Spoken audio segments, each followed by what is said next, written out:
Olá, bem-vindos. O meu nome é Sandra Osório e este é o canal Física e Química 360. Neste vídeo nós vamos continuar a praticar as leis de Newton. E eu tenho aqui já um exercício que retirei de um dos manuais adotados este ano e que diz o seguinte: um carrinho move-se sobre uma calha plana e horizontal de atrito desprezável. Partindo do repouso, é atuado por uma força paralela à calha num certo intervalo de tempo, adquirindo uma velocidade de módulo V. Depois juntam-se massas ao carrinho, de modo a que a massa do conjunto passe para o triplo da inicial e puxa-se o carrinho com uma força também paralela à calha, mas com metade da intensidade anterior. No mesmo intervalo de tempo, a velocidade adquirida será 2 vezes a velocidade anterior, 1/6 da velocidade anterior, 3 vezes a velocidade anterior ou 6 vezes a velocidade anterior. Então o problema que nos está a dizer é o seguinte: nós temos aqui as hipóteses, a linha do tempo, e o que nós temos numa primeira situação é que temos um carrinho de massa m, em que sobre ele atua uma força F durante um determinado intervalo de tempo ΔT, e ao fim deste intervalo de tempo ΔT ele vai adquirir uma velocidade V. Ou seja, ele parte aqui do repouso com uma velocidade igual a 0 metros por segundo e ao fim de um determinado intervalo de tempo ΔT, não é? Deste intervalo ΔT, ele atinge uma velocidade V.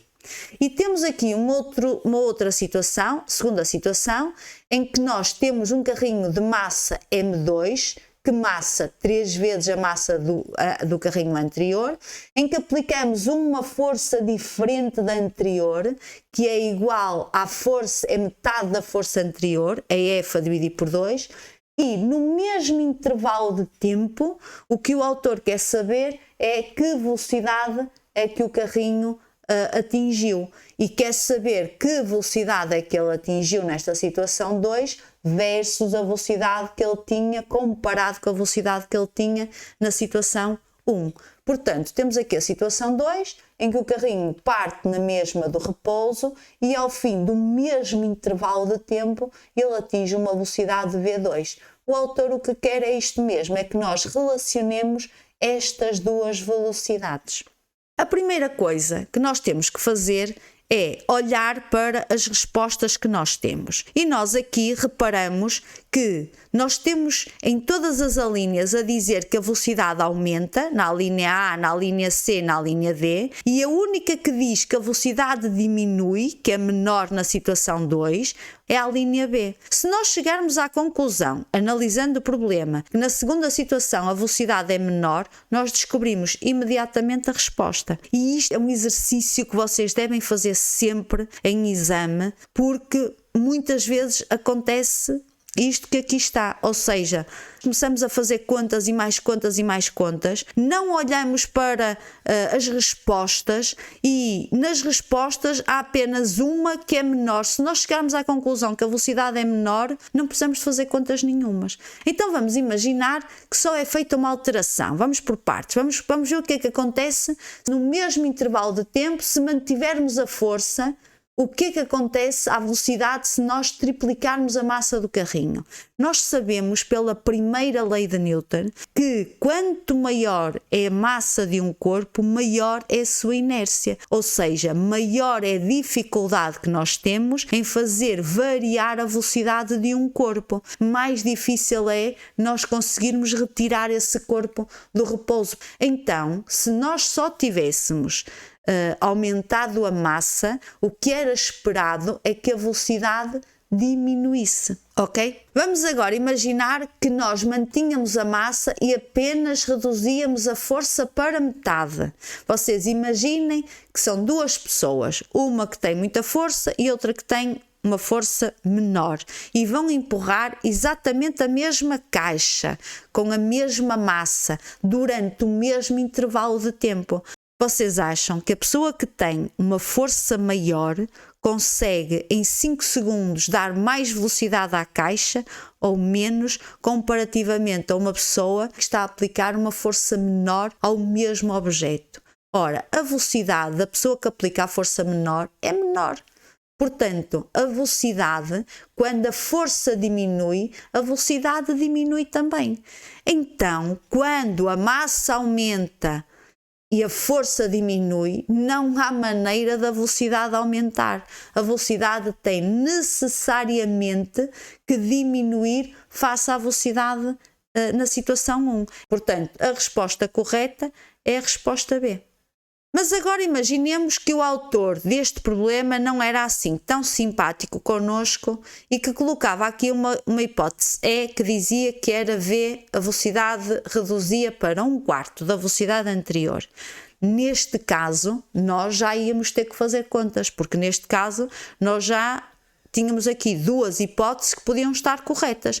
Ou reduzia para 1/6 ou reduzia para 1/4. E agora temos que ver para qual é que ela reduzia. Nós já sabemos que é para 1/6, não é? Mas imaginemos que nós não sabíamos. Então vamos lá.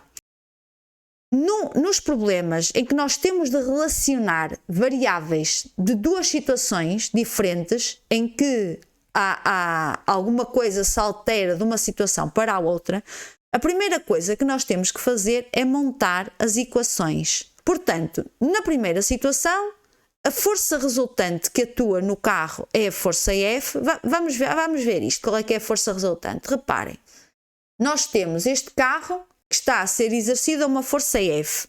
Que forças é que nós temos mais a atuar neste carro? Temos o peso, que é a interação entre o carro e a terra, e temos a normal, que é a interação entre o carro e a calha. Reparem que o carro move-se sobre uma calha plana e horizontal. Portanto, ele move-se na horizontal. Se o carro se move na horizontal, significa que o valor da normal é igual ao valor da força-peso. E então anulam-se, porque elas têm sentidos opostos, certo? A força resultante que está a atuar neste carro é esta força F.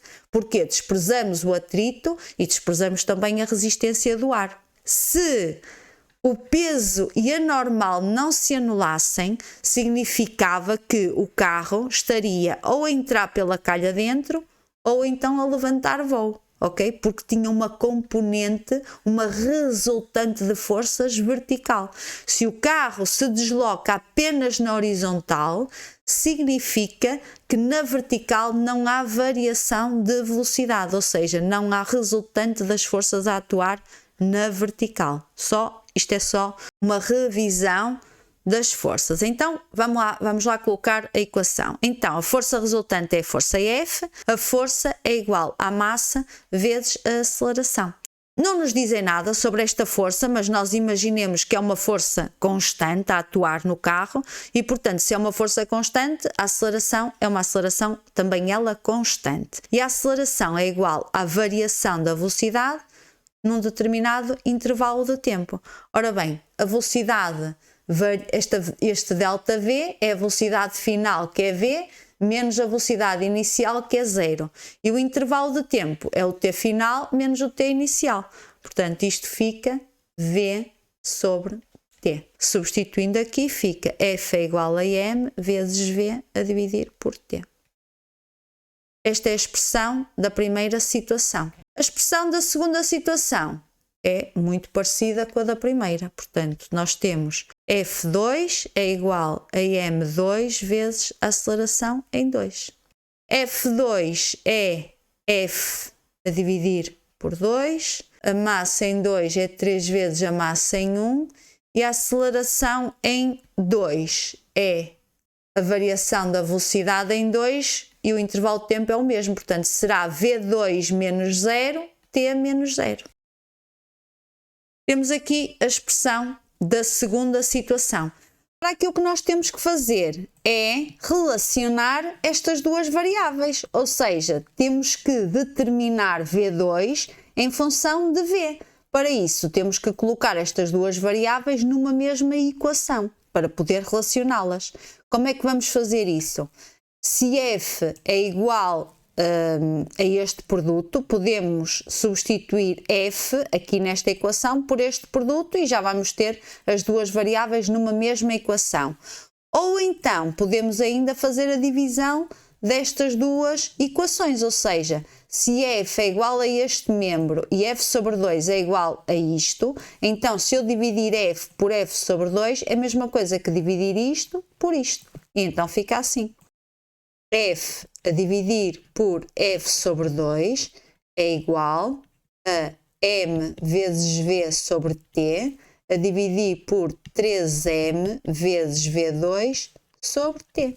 Para quem não entende porque que nós podemos fazer isto, reparem uma coisa, vamos imaginar que em vez destas duas equações, nós tínhamos estas duas equações assim.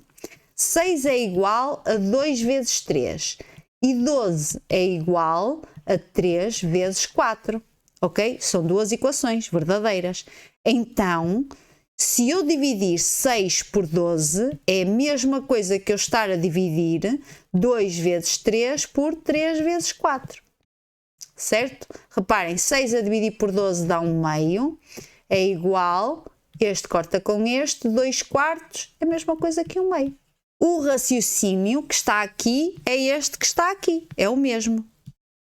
Vamos simplificar aqui esta equação, isto é a mesma coisa que ter um f sobre um 1, portanto f corta com f, certo? Fica 2 é igual, m corta com m, t corta com este t, portanto vamos fazer isto vezes isto, fica v a dividir por 3v2.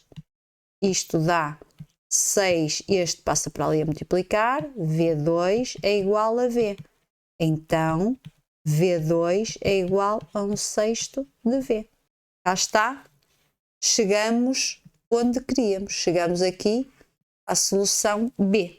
Bom, eu escolhi este problema para resolvermos por duas situações. A primeira era para vos chamar a atenção que muitas vezes nós, olhando para as soluções, conseguimos identificar logo a solução verdadeira porque é a única possível. Não sabendo nós se é 1/6, se é 1/3, se é 1/2, nós sabíamos de certeza absoluta que a velocidade diminuía. E a única hipótese em que temos a velocidade a diminuir é na B. E com isto evitávamos fazer contas, evitávamos perder tempo. Em âmbito de exame pode ser importante, se vocês virem que há uma variável há uma das respostas que é diferente, vale a pena analisar se será correta ou não. E a outra razão pela qual eu escolhi este problema foi para vos dizer que quando nós temos, e acontece muitas vezes um problema em que temos duas situações diferentes e temos que relacionar variáveis da situação B ou da situação 2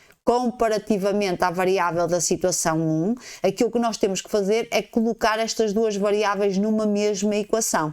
Para isso, temos que montar as expressões de cada uma das situações e depois arranjar uma variável comum para substituirmos, ou então fazer aquilo que eu fiz aqui, que é dividir as duas expressões. Portanto, se f é igual a esta expressão e f sobre 2 é igual a esta, então eu estar a dividir f por f sobre 2 é a mesma coisa que eu estar a dividir este membro por este membro, ok? E chegamos a uma relação entre elas.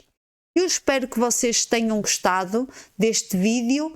Desejo-vos tudo de bom. Vemo-nos num próximo vídeo. Até lá, fiquem todos bem.